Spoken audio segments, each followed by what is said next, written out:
I'm a cowboy from Idaho, where the sagebrush grows best, mending fence lines in Silver City, the historic Wild West. Wrangled hard, worn-out mud pipes, chasing Judas steer, now dreaming of a vacation, Caribbean ocean gales.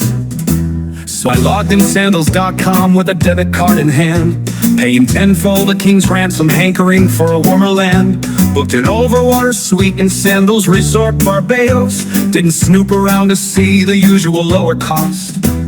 Forking over my yearly livelihood made my wallet shout. Little did I know what this vacation was about. Traded chaps for shorts, Stetson hat for flip-flops, and flew to Maxwell Beach, Oistins, Barbados. A night would buy a pleasant stay, the food was divine, but in my mind the cost remained a lingering sign. My wallet groaned, budget cried, a fortune I had paid. Was this resort worth the gamble that I had made? With that price tag, a recovery wasn't even a hope, when a friendly concierge whispered, pushing my bellhop, "Sir, glad you made it in a special week for a grand event, taking place only this month and once in a decade." Next morning, the resort owner summoned all 9 guests. "Welcome to a raffle party. A grand prize is at stake. Once in 10 years, a VIP guest wins $1 million Barbadian dollars. That's $500,000 US.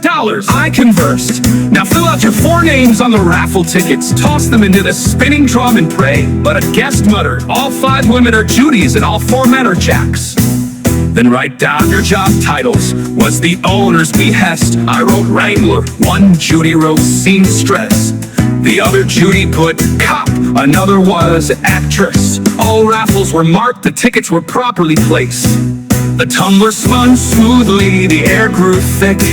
The tension was high, squinted eyes, nervous ticks.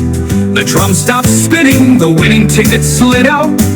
The host reached for it, opened and read it out loud. "Wrangler gets the prize," he shouted out. "Here," I screamed triumphantly with my lungs out. My mind was reeling in a surreal space, when a female voice cut through, "You're a disgrace." Confused, I looked around and there was a Judy in a mood of head. My joy faded, 2 wranglers from a single raffle jet.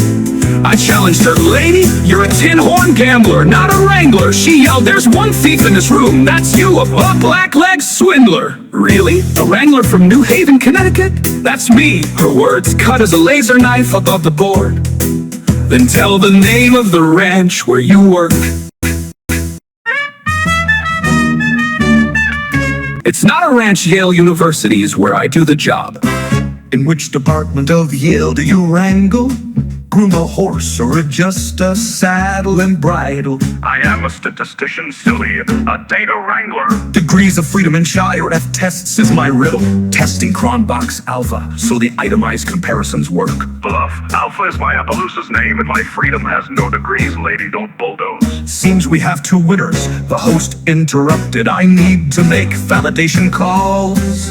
The class is dismissed. Join our gala dinner. We have sea urchins and cheese balls." I entered the evening party with a broken heart, lost in rhythm and bamboo rum, dancing without chillax, as my mind was far away, caught in a darker cloud, where I thought it was stealing my fortune by a vile fraud. But when I saw her tangoing with another Jack, Something started boiling deeper in my chest.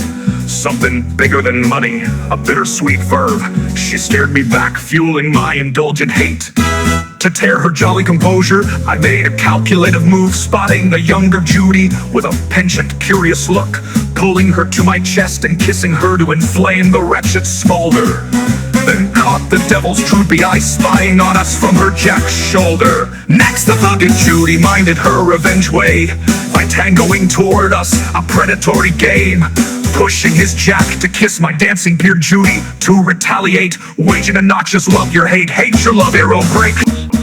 Next morning, the host summoned us to tell, splitting the prize between the 2 winners. End of this tale.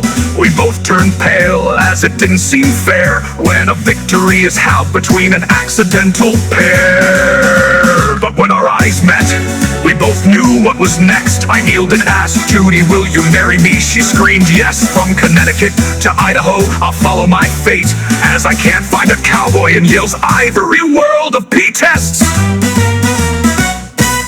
Then hush fell in the room. A shadow crossed the floor. The Barbados IRS was knocking at the door. Under Barbados Tax Act, cap 73, 20% is withheld from the gambling wins. Barbadian 200,000 or US 100,000 must be paid. My heart sank low, neck brushed by a rivulet of cold sweat. I turned to Judy with lesson in hand. Darling, will you still say yes? Her second tougher yes blessed my spirit at that point. We started planning a Barbadian wedding at the same resort, with wedding price tag of $350,000 and remaining $50,000 cash in hands. I kneeled to ask Judy if she would divorce me. No way, she said. Our rough vacation ended with a freebie wedding and $50,000 in hands. Now let's head to Idaho, where forever Jack has Judy and Judy has Jack.